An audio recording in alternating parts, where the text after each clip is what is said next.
بسم اللہ الرحمن الرحیم۔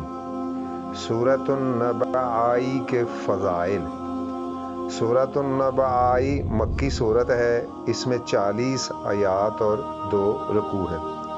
قرآن پاک میں ترتیب کے اعتبار سے یہ 87 نمبر صورت ہے۔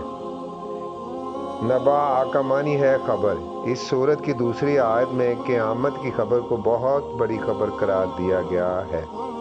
اس مناسبت سے اس صورت کا نام سورہ نبع ہے۔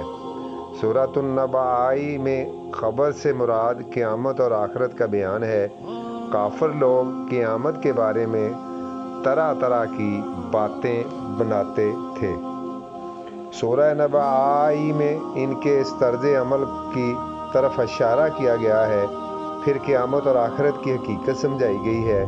سورہ نبع میں بتایا گیا ہے کہ یہ کائنات اللہ تعالیٰ کی قدرت کی نشانی ہے اور اس بات کی دلیل ہے کہ اللہ تعالیٰ کے لیے قیامت قائم کرنا بہت آسان ہے۔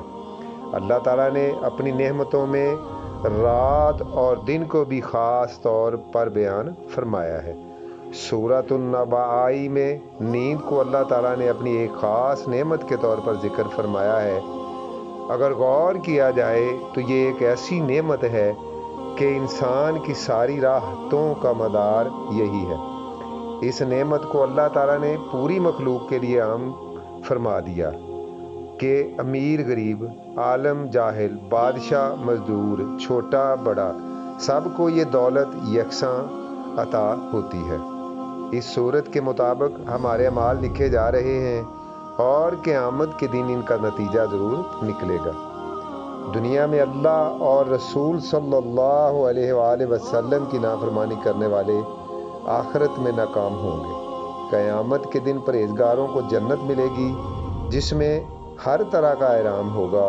ان کے لیے بے شمار نعمتیں ہوں گی اور ان کو کسی قسم کا فکر نہ ہوگا۔ سورۃ النبع میں یہ بھی بتایا گیا ہے کہ قیامت کے دن کسی کی سفارش کرنے کے لیے اللہ تعالیٰ کی اجازت درکار ہوگی۔ اس کے بغیر کوئی ہستی کسی کی سفارش نہ کر سکے گی۔ قیامت پر یقین انسان میں نیکی کرنے کا جذبہ اور گناہ کا خوف پیدا کرتا ہے۔ قیامت کے دن کفار اپنے اپنے عبرتناک انجام کو دیکھ کر حسرت سے کہیں گے، کاش ہم اس سے پہلے مٹی ہو جاتے تو بہتر تھا۔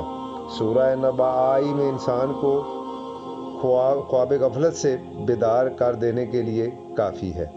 سورہ نبع آخرت کی یاد کو تازہ کر دیتی ہے۔ اللہ ہمیں معاف فرمائے، آمین۔ السلام علیکم۔